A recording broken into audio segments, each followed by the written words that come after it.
No, this wasn't an inside job. This was the Palestinian resistance that has been developing its capabilities under Israeli siege for many, many years by necessity, and very skillfully and very secretively. They have been getting help. There is mutual aid among the regional resistance groups, particularly with Hezbollah and Lebanon. And it's not a secret that Iran supports the Palestinian resistance. Palestinians, as a colonized people struggling for their liberation, have a right to seek aid from anywhere they can get it.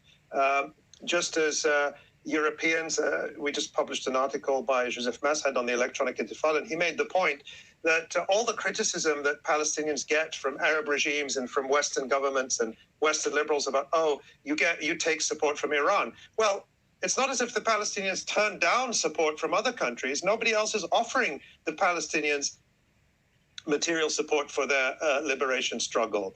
But saying Palestinians shouldn't take support from Iran is to say that they have no right to resist and no right to defend themselves, and clearly they do. So Iran is certainly a factor, but the extent to which, how they coordinate, how they develop weapons, these are all very closely guarded secrets. And anyone who tells you they know that is lying to you. I mean, there was a laughable article today in the Wall Street Journal, of all places, that says, Iran helped plan the operation and it gave its approval in a meeting held in Beirut last week. It gave the go-ahead in a meeting, and this was confirmed to the Wall Street Journal by senior officials from Hamas and Hezbollah.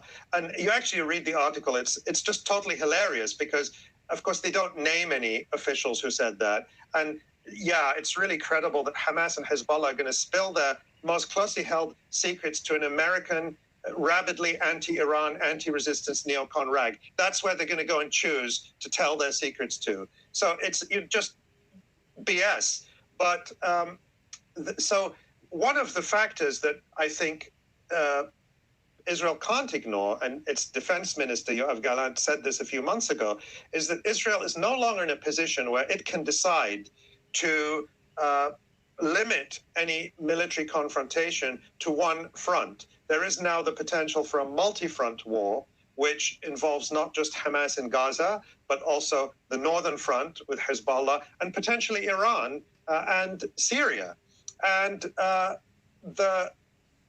it's always been thought that Hezbollah has tremendous capabilities, tremendous missile capabilities and fighting abilities, because Hezbollah defeated Israel in combat when Israel invaded Lebanon in 2006. And of course, before that, Hezbollah forced Israel out of Lebanon. Israel had been occupying southern Lebanon for 20 years until the year 2000, when the Israeli forces were forced to abandon southern Lebanon. Then they came back in 2006, and Hezbollah defeated them again.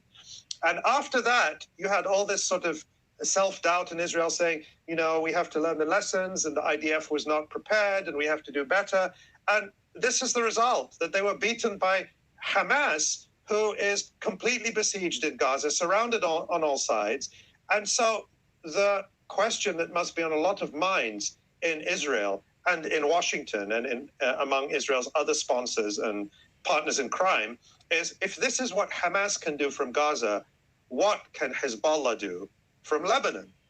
And so now Israel is in a really difficult situation from its perspective, of course, where the Israeli people have just seen their vaunted legendary military completely fail to protect them, just collapse. The whole so-called Gaza division of the Israeli army just melted away. Its senior officers killed or captured. Its bases taken over by the Palestinian resistance and put on display on television. Just rows of abandoned tanks and armored vehicles, soldiers captured in their underwear and so on, or killed. We saw many images of Israeli soldiers killed. And their whole government and military echelon, who, these tough guys who we're all about security, we're all about protection, caught completely with their pants down. And so Israel has to appease that rage and anger and fear by doing something big. And that's what they're already doing, which is bombing Gaza, just bombing civilian homes out of revenge, massacring entire families, what they always do, but they're now doing it even more. But they now have a situation where there is over at least 100, Hamas and Islamic Jihad is saying 130 Israeli prisoners of war and detainees in Gaza. So there's a limit to how wild Israel can go, even though it has a green light to go wild from Joe Biden, because of the fact that it's prisoners of war in Gaza and because of the risk that that Hezbollah could enter on the northern front. So this is a situation that really exposes Israel's weakness and failure and completely destroys its image as this plucky, powerful little Sparta that is just invincible. And people have seen that Israel can be defeated and was defeated.